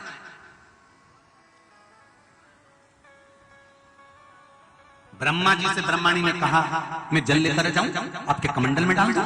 नहीं। भगवान विष्णु, भगवान शंकर, इंद्र अगर ये खुद किसी को आज्ञा कर दे कि तुम ब्रह्मा जी के कमंडल में चले जाओ तो मैं रख सकता हूं, वरना नहीं चाहिए ही नहीं।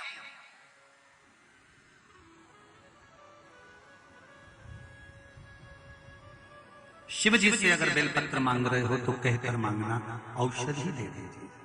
क्या दे दीजिए? जम के बोलो जरा। औषधि दे दीजिए, अमृत दे दो।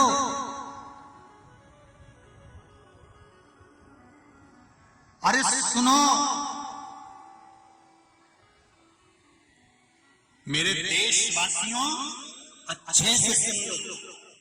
ये बेलपत्र जो शिव जी पर चढ़ती है केवल बेलपत्र नहीं है, ये शंकर ने इस पृथ्वी के लोगों के लिए अपनी बूटी निकाल कर दे दी है कि तुम इसको खाओ और जीवन अलबस्त होकर जियो।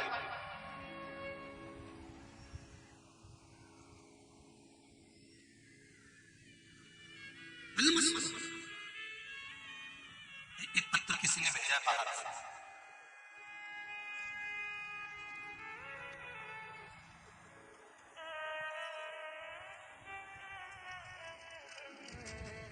परंतु एक बात समझ में नहीं आती, बाहर के लोगों को एड्रेस कहां से मिल जाता है? पत्र भेज देते हैं जब यहीं के पत्र तो पूरे नहीं हो रहे। राम जी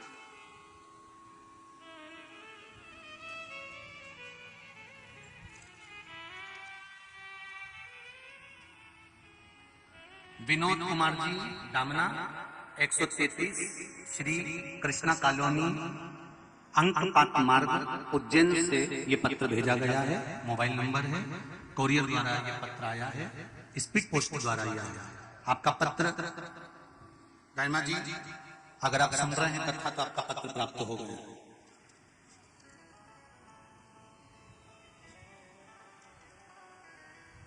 कथा तो सुनी, पर आपके द्वारा जो बताए गए उपाय हैं उसको हमने किया। बाबा ने कितनी कृपा करी। मेरे अंकल जी की लड़की की डिलीवरी होने वाली थी और डॉक्टर ने मना कर दिया था कि उसकी नॉर्मल डिलीवरी नहीं हो सकती क्योंकि बच्चा पेट में बहुत कमजोर है और उसके लीवर में छेद है। बच्चा कमजोर है, उसके लीवर में छेद है, इसलिए डिलीवरी ऑपरेशन के बिना नहीं हो सकती। और गुरुजी, मैं आपकी कथा रतलाम की 7वें दिन की सुनने आया और वहां से अभिषेक का जल लाया और मेरी चाची को मैंने बोला 2-4 दिन और रुको और भोले बाबा का सब सही करेगा, और ये विश्वास था मेरा। और वो जल मैंने उसको दिया। मैंने दूसरे दिन अभिषेक का जल उसको दिया और भोले बाबा से बोला, हे बाबा, ये मेरा विश्वास है, उससे टूटने नहीं देना। बाबा कुछ चमत्कार अवश्य करना।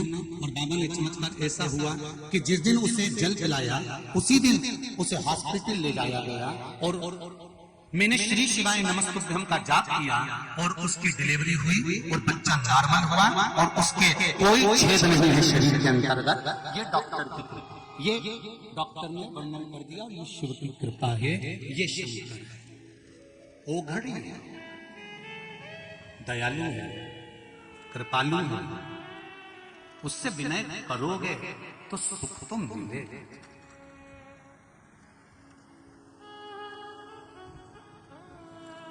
क्यों ना? लाखों के दुखड़े जो तू हर गया डमरू वाले, तू मेरे दुखड़ों को देख कर क्यों डर गया डमरू ऐसा क्या कारण है जो तू मेरे दुख को देखकर डर जाता? क्यों? आप मंदिर जा रहे हो, पशुपति व्रत कर रहे हो, शंकर जी को जल चढ़ा रहे हो, चावल चढ़ा रहे हो, बेलपत्री चढ़ा रहे हो, उसके बाद भी अगर दुख समाप्त नहीं हो रहा, संकट कट नहीं रहा, संकट मिट नहीं रहा, तो घबराना मत। अगर दुख की फाइल मोटी है, तुम्हारे कर्म की फाइल अगर मोटी है, पूर्व में जो करा है भोगना तो पड़ेगा। तो भगवान शंकर कह रहे हैं थोड़ा आते रे आते रे आते रे आते रे, धीरे से फाइल गायब कर दूंगा, दुख मिट दूंगा, पर थोड़ा समय तो लगे। लोगों की फाइल गायब करने के चक्कर में तो एक बार ब्रह्मा जी ने इस्तीफा दे दिया था देवताओं को कि हमको तुम्हारी नौकरी करना ही नहीं, हमको तो इस्तीफा चाहिए। तो भगवान विष्णु ने पूछा काय को इस्तीफा चाहिए? इस्तीफा इसलिए चाहिए, राजा श्वेत की मृत्यु का समय था, राजा श्वेत को मरना था, मौत की घड़ी का समय आ गया, तो शंकर भगवान ने उसे क्यों बचाया? जब हमने नोटिस जारी कर दिया तो उसको उठा लेना था, फिर शंकर जी ने क्यों बचाया? भगवान विष्णु शंकर जी के पास गए, ब्रह्मा जी को लेकर, ब्रह्मा जी इस्तीफा दे रहे, क्यों? ब्रह्मा जी ने भेजा था कि उसका अंतिम समय था, राजा श्वेत पर, उसको उठाना था, उसके मरने का समय था, तुमने क्यों बचाया उसको? तो इतने में शंकर भगवान बोले वो मेरे मंदिर में नहीं बैठा था, मेरे मंदिर में बैठा था वो, और उसको उठाने आया। इतनी हिम्मत हमारे एरिया में, हमारे क्षेत्र में, बस इसलिए हमने निपटा जा।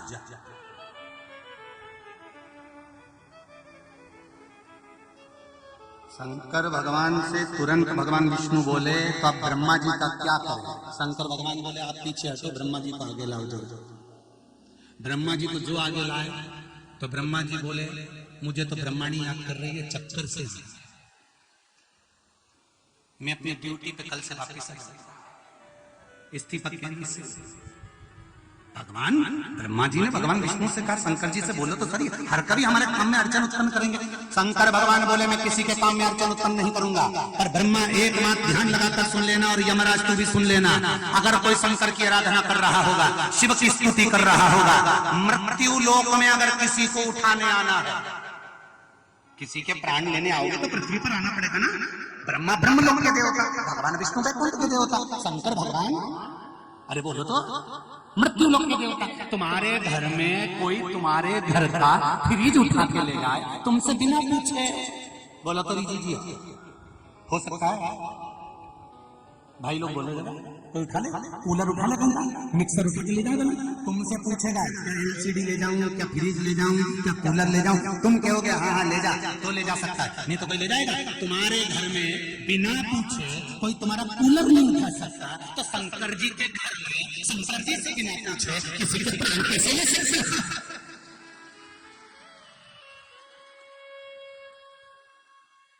ये मृत्यु लोक शिव का घर है। अकाल मृत्यु वो मरे जो काम करे चंडाल का, काल उसका क्या बिगाड़े जो भक्त हो।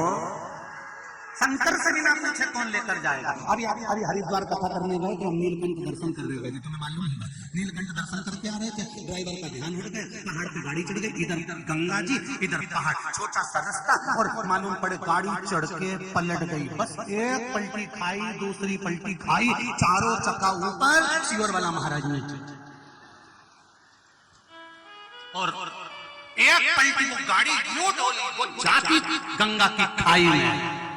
और शंकर जी ने सोचा अभी तो काली मिर्ची बाकी है,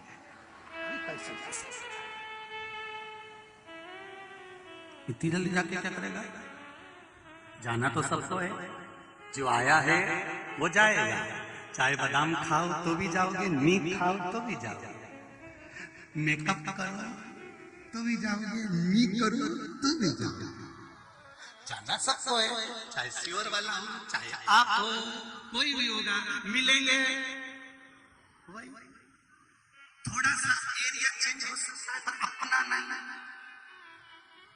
कथा सुनने वाला, कथा बांचने वाला अगर दिल से बांच रहा है सुनने वाला दिल से सुन रहा है, तो मेरा देव अधिदेव महादेव भी दिल से उसको गोदी में ले रहा है। बस यही है, कहाँ जाना सबको है, मौत से नहीं डरना साहब।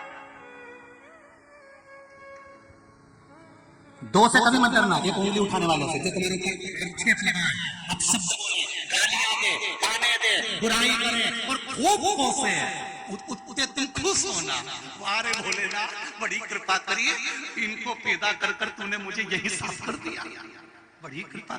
एक उंगली उठाने वालों पर, ताने देने वालों पर, गाली देने वालों पर कभी भगवान से कहना बड़ी कृपा करिए, तो दुखी होना ही नहीं इस बात के। और मृत्यु से भी नहीं डरना, ना तो उंगली उठाने वालों पे डरना, अपक्षेप लगाने वालों से डरना, अपशब्द वालों से नहीं डरना, और दूसरा मृत्यु से भी नहीं डरना। मौत तो निश्चित है, 7 कालों में बंद हो जाओ तो भी आएगी, नहीं होगे तो भी आएगी, वो तो आना तो निश्चित।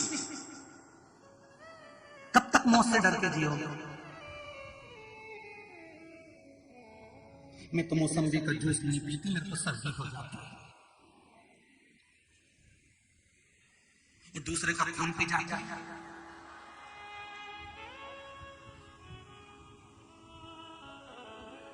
हम तो प्याज नहीं खाते हैं भैया, प्याज नहीं खाते हम तो, और दूसरे का धन खा रहे हैं।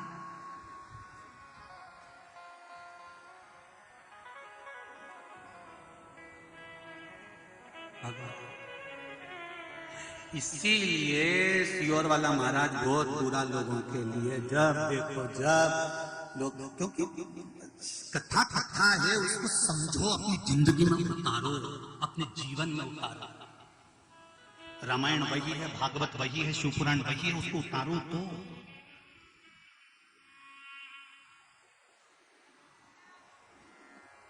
थोड़ा सा आनंद प्रवर समाधान।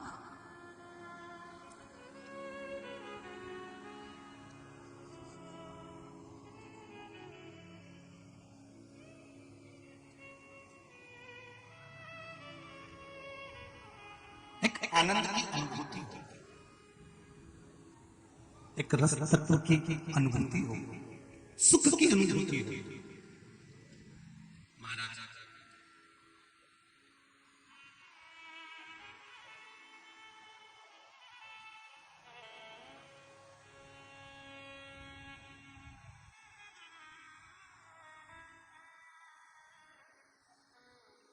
कोई देगा ना तो कमंडल में जल रखेंगे, और वो जल केवल कमंडल में रखने का नहीं होता था, उस जल का सदुपयोग भी होना चाहिए।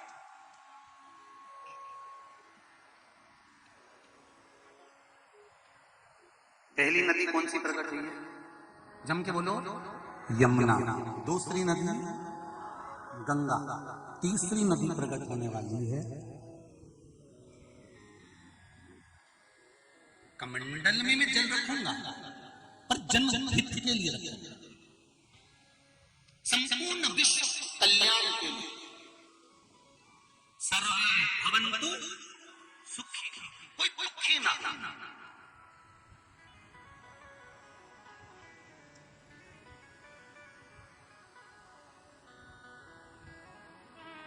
आज एक अग्रवाल जी सुबह सुबह लगभग 6:30-7 बजे से दरवाजे पर खड़े हुए थे। श्री जगदीश प्रसाद जी मित्तल, श्री उमेश कुमार जी मित्तल, श्री अनूप कुमार जी मित्तल,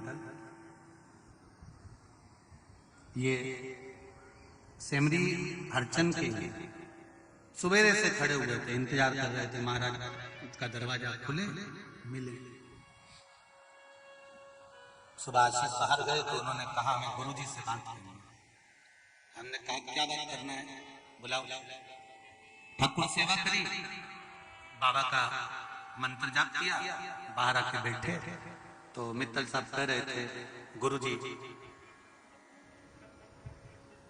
इस पूरे क्षेत्र में गौओं की बड़ी विचित्र दशा, इसलिए मन है कि यहाँ क्षेत्र में कहीं गौशाला का निर्माण हो। और तुमने पूरी तो सुनी नहीं, खाली बजा दिया। तो उन्होंने कहा गुरुदेव मेरा मन है, पहले तो इन्होंने कहा कि मेरा मन है कि 6 एकड़ जमीन जो कि नहर के किनारे है, पानी भरपूर है, ऐसी जमीन मैं कुबेरेश्वर महादेव को दे रहा हूं, चाहे आप उसको बेच लो, चाहे उसका गौशाला बनाओ, चाहे आप उसको सीहोर ले लो। हमने इनसे कहा कि वो 6 एकड़ जमीन कुबेरेश्वर महादेव के लिए सीहोर लेकर जाने की जरूरत क्या है? अगर यहाँ गौ माता की दशा गड़बड़ है तो वो जमीन भले कुबेरेश्वर महादेव की हो, पर वो जमीन पर गौशाला निर्माण कहीं पर हो और उसका संचालन पर केवल गौशाला से काम नहीं चलेगा।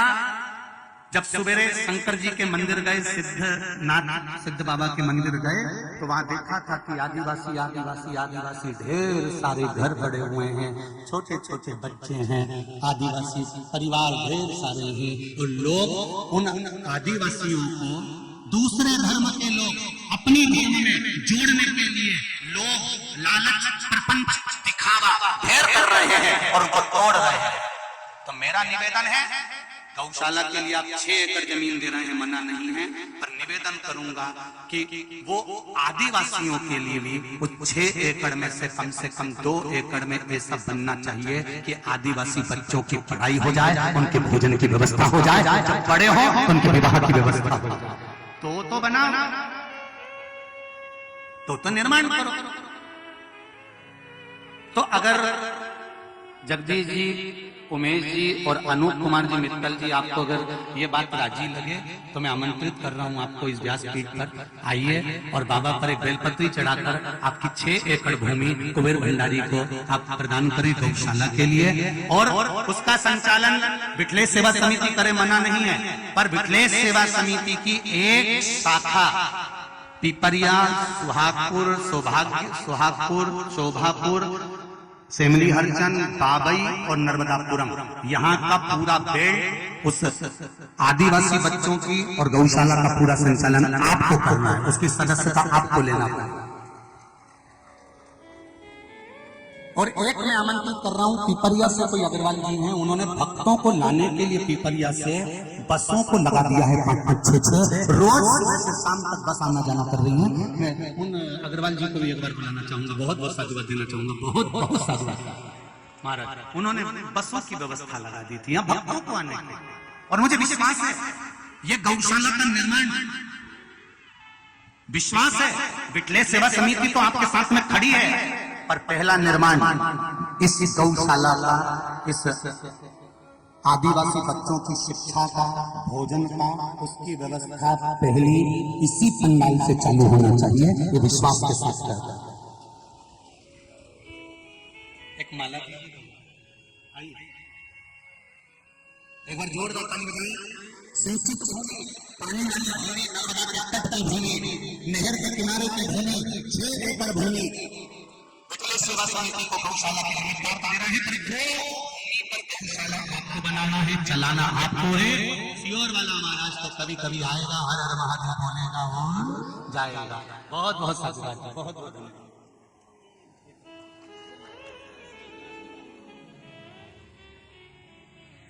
बहुत बहुत साधुवाद आदरणीय जगदीश प्रसाद जी, उमेश कुमार जी और अनूप कुमार जी मित्तल जी को 6 एकड़ जमीन के साथ में जिस दिन भूमि पूजन होगा इस जमीन का, उस दिन 11 लाख रुपए की राशि ये गौशाला निर्माण के लिए देंगे। जोरदार ताली बजाएं। और भी दानदाता इस भूमि पर विराजमान है। मैं निवेदन करूंगा इस गौशाला का निर्माण और इस आदिवासी बच्चों की विद्या, विवाह और आदि कार्य की व्यवस्था आपको करना है बिटलेश सेवा समिति के साथ में। बैसाख का महीना मौका फिर नहीं मिलेगा, ये शरीर दिया है और धन उस बाबा ने दिया है, दिल से लुटाया, फिर मौका नहीं मिलेगा। हमारे लिए नहीं, परिवार के लिए तो आपने बहुत बनाया और बहुत करा, ये आप कर रहे हो दूसरे के लिए, और व्यवस्था दूसरे की होना चाहिए। साधुता में स्वर्गीय श्री नीलेश कुमार जी सोनी की स्मृति में जो कथा चल रही है, बद्री प्रसाद जी, रविकांत जी सोनी, शैलेश जी कुमार जी सोनी, इन्होंने भी मुझे सूचना दी थी कि जिस दिन भूमि पूजन होगा और गौशाला का निर्माण चालू होगा, 1 लाख रुपए की राशि ये सुंदर गौशाला के निर्माण में दे रहे हैं। बहुत बहुत साधुवाद, जोरदार ताली बजाइए। धन्यवाद, बहुत बहुत। देव अधिदेव महादेव की कृपा। और एक बात सुन लो, जिनके पास जमीन है, यहां से फैमिली हरचंद से मात्र 5 किलोमीटर की दूरी पर जमीन है, तुम्हारी जमीन उसके पास में लगी हो तो जो भूसा गेहूं तुम खाना, चारा गौ माता के लिए भेज देना। जब भी गौ माता वहां रहे तुम बस ट्रालियों में भर भर कर चारा भेजना, जिससे गाय आराम से खाए और अपनी जिंदगी बुढ़ापे तक अलमस्त होकर जिए। वहां गौ माता अपनी मस्ती में रहे, रोड पर ट्रकों से टकरा कर गिरे नहीं, बस ऐसी कृपा बनाकर आप उस गौशाला को चलाना आपको है, संभालना आपको है। समिति की एक शाखा यहाँ तैयार रहेगी, उसका संचालन आपको करना। हर हर महादेव। और जितने लोग फेसबुक यूट्यूब पर कथा सुन रहे हैं, जितने आस्था चैनल पर सुन रहे हैं, आप लोगों का भी सहयोग चाहिएगा फैमिली हरचंद की इस पुनीत पावन गौशाला के निर्माण में बैसाख के महीने में आपका भी सहयोग। बाबा कृपा करे। तो अगला जो वर्णन किया गया है बड़ा सुंदर भाव महाराज, मुझे गंगाल में वो जल रखना, गंगाल में वो जल रखना है जो जल देव और जिस जल का सदुपयोग हो सके। आपने भूमि दी, उस भूमि का सदुपयोग जब होगा जब आदिवासी बच्चे वहां पर कुछ शिक्षा अध्ययन कर लेंगे, कुछ गौ माता स्वतंत्र तरह से रह लेगी और आनंद से अपना जीवन निकाल लेगी, आनंद में रहेगी, उससे बढ़कर कोई सुख नहीं होगा। महाराज जलाए मेरे कमंडल में मना नहीं है,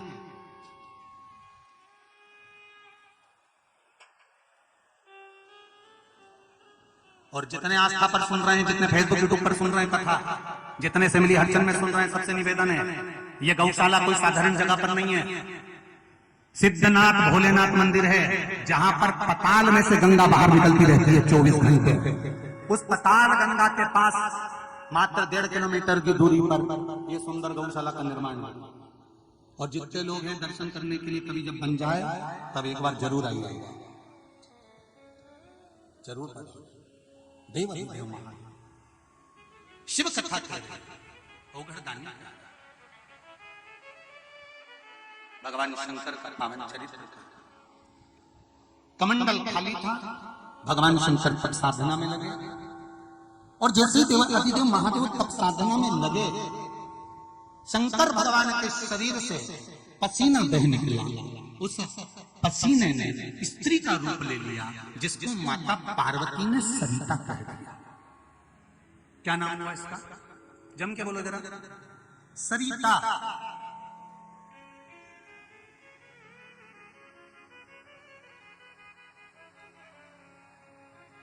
माता पार्वती जी ने सरिता नाम रखा। सरिता रोती है, शिवजी से कहती है, बाबा मैं आपके शरीर का पसीना हूं, बाबा मैं आपके शरीर का पसीना हूं। लोग मुझसे नफरत करेंगे क्योंकि पसीना किसको अच्छा लगता है? थोड़ा सा शरीर में पसीना आए तो लोगों को बुरा लगता है, रुमाल उठाया पोंछ लेते हैं, घर जाकर मुंह धो लेते हैं। शरीर का पसीना किसको अच्छा लगेगा? बाबा मैं आपके शरीर का पसीना हूं, दुनिया मुझसे नफरत करेगी। शंकर भगवान कहते हैं तुम चिंता मत करो सरिता, तुम जाओ और ब्रह्मा जी के कमंडल में जाकर बैठ जाओ। ब्रह्मा जी के कमंडल का नाम था गंगाल, और ब्रह्मा जी के कमंडल का नाम था नारबद्ध। क्या नाम है? जम के बोलो जरा। नारबद्ध। ब्रह्मवेत्ता पुराण के अंतर्गत लिखा है, ब्रह्मा जी जिस कमंडल को रखते हैं वो नारबद्ध कमंडल के अंदर सरिता जाकर बैठ गई। राजा पुरुकुस अपने माता और पिता को मोक्ष देने के लिए, मुक्ति के लिए तप कर रहे हैं, घोर तप।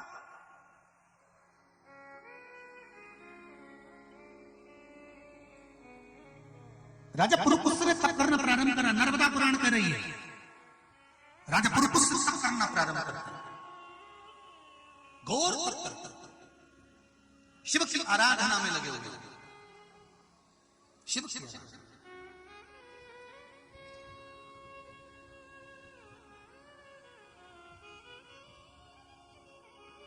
और वही ऐसी सुबाना आए ना ऐसी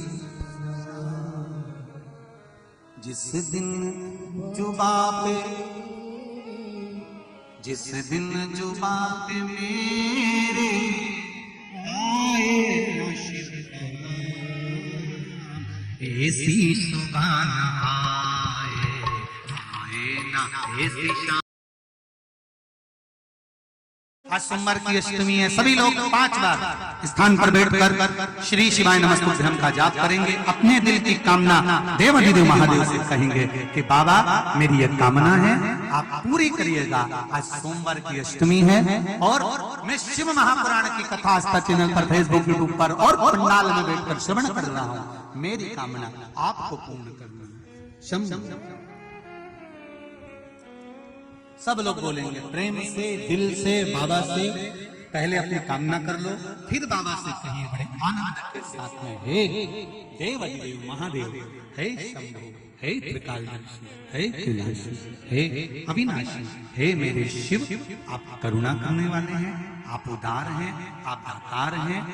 दुनिया के दुख आपने हर लिए तो मेरे दुख को भी आप ही हरोगे। हे करुणा सागर, हे त्रिकालदर्शी, आप मुझे जरूर अपना बनाएंगे, कृपा करेंगे, मेरे दुखों को आप हरेंगे।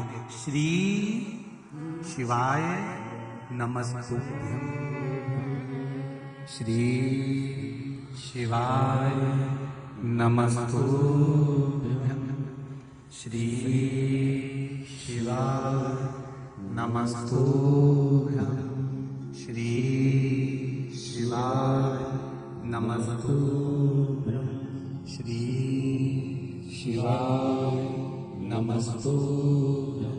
हर हर महादेव। वो ओखड़ी ने अपने तप बल से मेरे शिव जी ने पसीने को प्रकट करा। वो पसीना गया, ब्रह्मा जी के कमंडल में बैठ गई सरिता। जब ब्रह्मा जी के कमंडल में जाकर बैठ गई तब समय आया राजा पुरुकुस ने तप करा अपने माता पिता को मोक्ष देने के लिए। तब शिव जी ने पूछा, राजा पुरुकुस तुम्हें क्या चाहिए? महाराज मेरे माता पिता को परम धाम देना है, तो आप कृपा कर दीजिए। शंकर जी ने कहा, मैं एक नदी को प्रकट कर रहा हूं, उस नदी का जल जब आपके माता पिता उसमें स्पर्श करेंगे, उसका स्मरण करेंगे, तो तुम्हारे माता पिता को परम धाम मिल जाएगा। शंकर भगवान ने ब्रह्मा जी से कहा, ब्रह्मदेव आपके कमंडल से सरिता को छोड़िए। सरिता कमंडल में से निकलकर नीचे आई। शंकर भगवान ने कहा, सरिता तुम ब्रह्मा जी के कमंडल से निकल कर आई हो। ब्रह्मा जी के कमंडल का नाम नारबद्य है, इसलिए तुम्हारा नाम आज से नर्मदा होगा। तुम्हारा नाम नर्मदा। आ गई मां, पधार गई मां इस भूमंडल पर।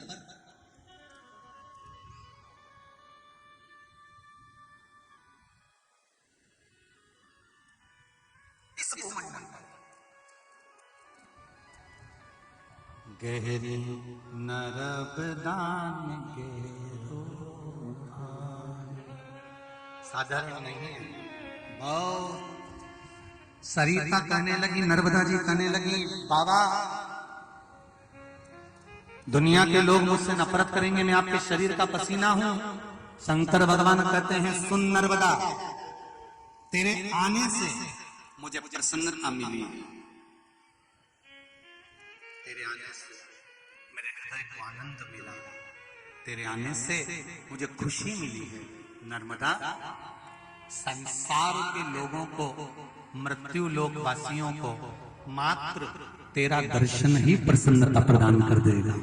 सुन नर्मदा, प्रसन्नता देगा। प्रभु सब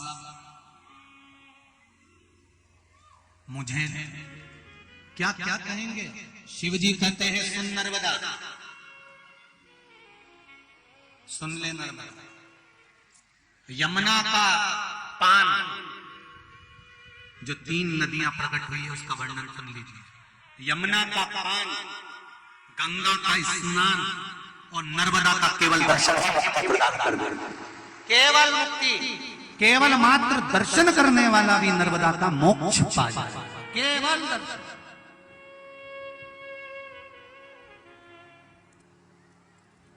सुन लो नर्मदापुरम वासियों और जो नर्मदा जी के तट पर रहते हैं, आपको इस व्यासपीठ के आपको चरणों को कोटि कोटि नमन है कि नर्मदा का रोज दर्शन आप करते हैं, प्रतिदिन मां नर्मदा की गोद में खेलते हैं, प्रतिदिन मां नर्मदा का सुंदर दुग्ध पान जल पान आप करते हैं, मां नर्मदा जी के आंचल में पलकर बड़े होते हैं और मां नर्मदा की गोद में रहते हैं। जो बाहर की बेटियां विवाह करके नर्मदा के इस क्षेत्र में आती होंगी, उनके भाग्य प्रबल होंगे कि यहाँ आकर वो बहुओं की किस्मत खुल जाती होगी कि नर्मदा जी के घाट की बहू बनी, नर्मदा के घाट की बहू है नर्मदा।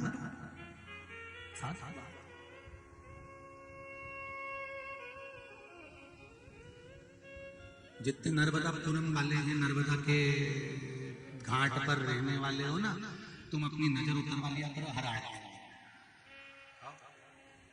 कोई नजर ना लगा दे तुमको।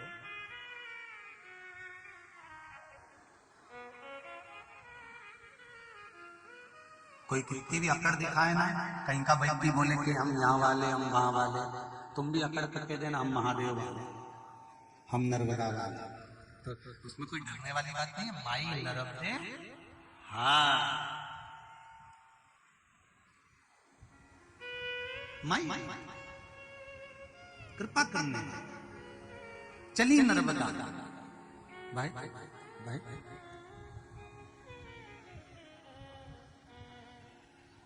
अमर कंठ से चली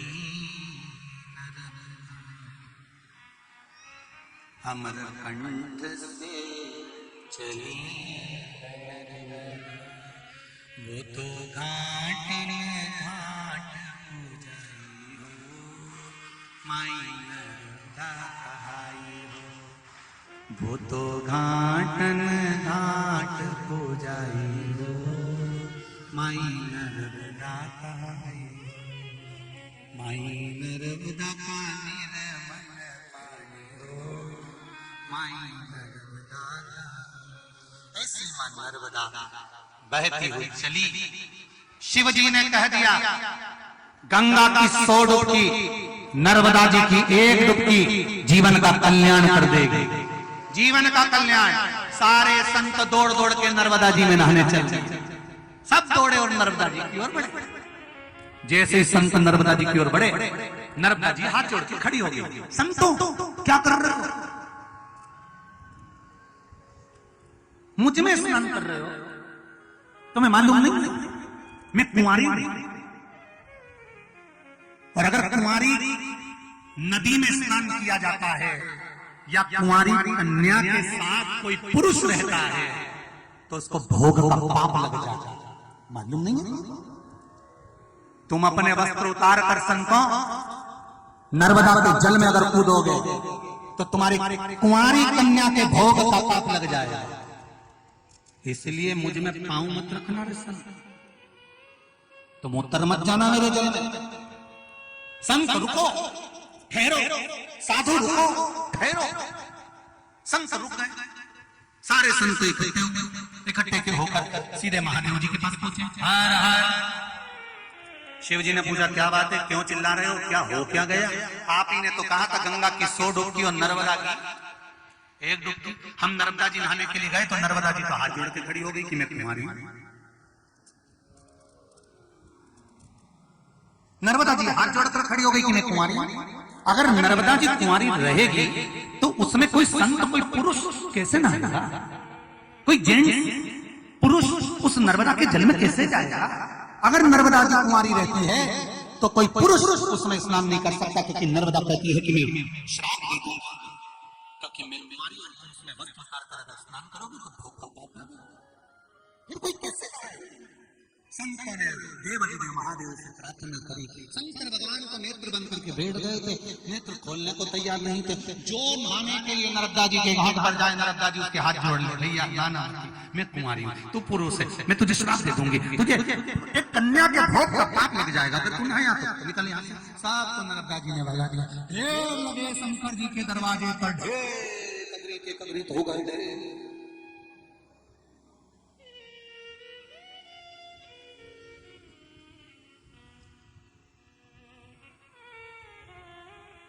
सब शिव जी की आराधना करते, सब बाबा माना के मैं पतित बहु कहूं, पर पतित पावन तेरो नाम, ओ भोले त्रिपुरा। कृपा कर दो बाबा, नेत्र खोलो बाबा। ए ओघड़दानी नेत्र खोलिए, हे बाबा नेत्र खोलिए, मेरे शंभु मेरे शंकर मेरे त्रिकालदर्शी मेरे कैलाशी मेरे अविनाशी नेत्र खोलिए।